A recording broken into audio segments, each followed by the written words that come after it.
Et les gens qui ont des hawa en eux, ça apparaît sur eux.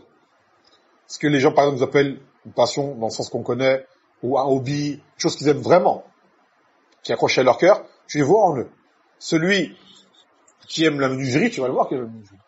Celui qui aime le football, qui aime le sport, tu vas le voir tout de suite qu'il aime cela. Tout comme celui qui aime la sunnah, tu vas le voir aussi également. C'est une chose qui apparaît. D'accord? Comme on a dit dans le hadith, في الجسد مضغة إذا صلحت صلح الجسد كله. Un bout de chair, si il est bon, tout le reste du corps sera bon. Ça va apparaître en toi. Ça va apparaître en toi. Après, on mesure ton niveau de science ou de ton jahl, il peut ce qu'il y ait une défaillance. Par exemple, quelqu'un il aime la sunna, mais l'ignorant fait des erreurs.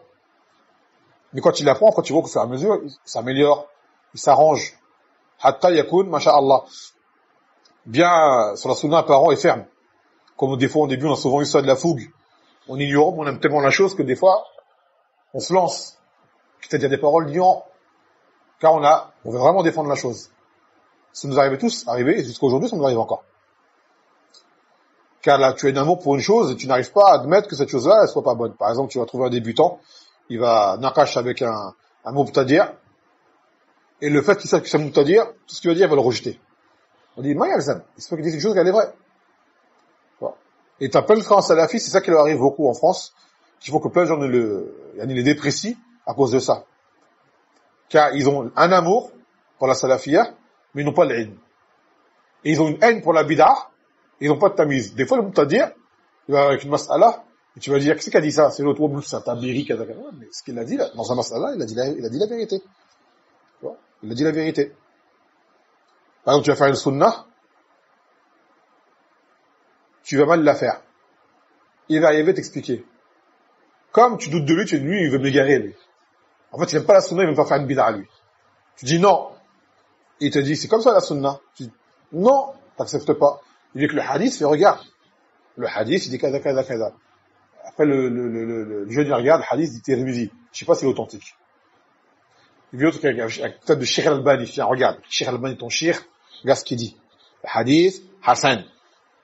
Tu vois? Dans le sens, n'aie pas peur. Ce que je te dis là, c'est pas tout ce que je dis qui est faux. Tu vois? C'est pas tout ce que tu as dit, il dit que c'est faux à 100%. Si je te dis la ilaha illallah, tu vas me dire non. Si je te dis Muhammad Rasulullah, tu vas me dire non. Et là, je te dis un hadith, une sunna que tu as mal faite, kaza. Donc à ce moment-là, tu te remercies. D'accord? Mais tu fais attention parce que il va te dire une fois vrai, deux fois vrai, quatrième fois, ou troisième fois, il va te placer. Voilà. Il va te la placer. Comme Kahin avec les shéatines. Il descend une vérité avec elle sans mensonge. D'accord? Donc celui qui a l'ilm, il va voir la vérité, elle est où? Il va dire ça, sadaq. Et si moi il a l'ilm, il va dire, par contre le hada, batil. Ça c'est faux, ça c'est faux, ça c'est faux, ça c'est faux. Par exemple. Ça c'est faux. Donc là, le but, c'est que notre hawa soit en conformité avec la sunna. Et ça vient avec comment? Avec le mumarasa. Déjà le tawfiq min Allah azza wa jal. Et plus tu appliques la sunna, plus tu vas apprendre, plus tu vas l'aimer. Plus tu vas l'aimer. Et ça devient pour toi même naturel.